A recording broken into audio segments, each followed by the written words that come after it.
Guys, this is Praneet Chakravorty from Pratham, and today the video would be about how we take you through the entire hospitality sector in general. So I don't know, there are a lot of misconceptions that usually the student have once they give their NCHMCD exams and their OBRA step program and IT civil complete and so on. They always think that it's always confined to only the hotel industry per se. But guys, trust me, it is not like that. We are actually looking at a way broader term and way broader aspect when it comes to the hospitality industry in general. Did you guys know that the potential that the hospitality sector has as of now is way higher as compared to the other industries, right? So if we talk about the next year's, the last year's growth that we saw, it was, so according to reports, there was a contribution of 7.5% in the country's GDP out of the $2.6 trillion economy. Dude, trust me, that is a high amount. That is an exceptional amount. And also, while we are at it, there was a KPMG report that also stated that the hospitality sector is expected to grow at 16.1%, which is not even close to any other sector, may it be IT, may it be real estate, or anything like that. So, and once, if we actually break it down further, there is the travel and tourism sector, which is probably, a small portion of the entire hospitality sector and the tourism, this thing, where it has been accounted for 8% of the total employment at Pan India. So if we go through the reports, in the year 2017, there were almost 41.16 million people who were employed and associated with the hospitality and the tourism industry. And the best part about it is that India has got the best geographical location to support the hospitality.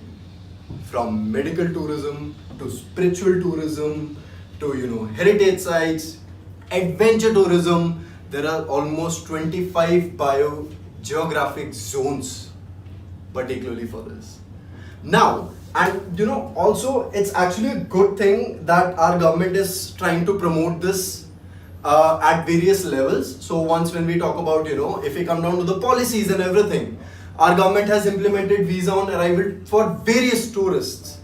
And also, were you guys aware that for tax holidays, we have agreed from 2 to 3 to 4-star hotels located around UNESCO World Heritage Sites. But that does not include Delhi and Mumbai, just to give you a heads up.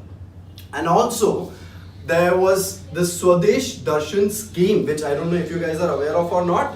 There are 13 thematic circuits which have been selected for development of tourism infra, ecotourism, heritage tourism, and so on.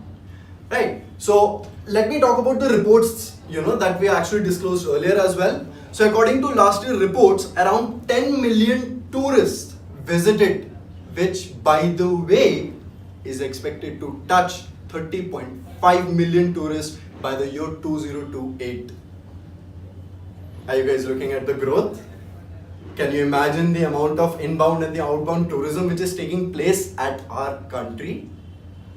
There are various Indian states, and as I said that from the government schemes and setups and everything, slowly the states have started to promote their tourism at an individual level, shelling out from their own state government funds. From Amitabh Bachchan, as we all know, for Gujarat tourism, from Priyanka Chopra endorsing Assam tourism, and from SRK for West Bengal. If only and only just when you guys thought that it was only about spiritual adventure and heritage, no, trust me, it is way beyond. When I talk about the hospitality sector, last year there was a growth in our luxury tourism of about 12.5%, which, by the way guys, is the highest amongst all the BRICS nations. And India is also a pioneer to medical tourism as well. from Fortis, AIMS, Apollos, Medanta being the top players for their surgeries and everything, we are growing at an exceptionally great level. Thank you so much guys for watching the entire video. Please stay tuned and subscribe for further updates on the video.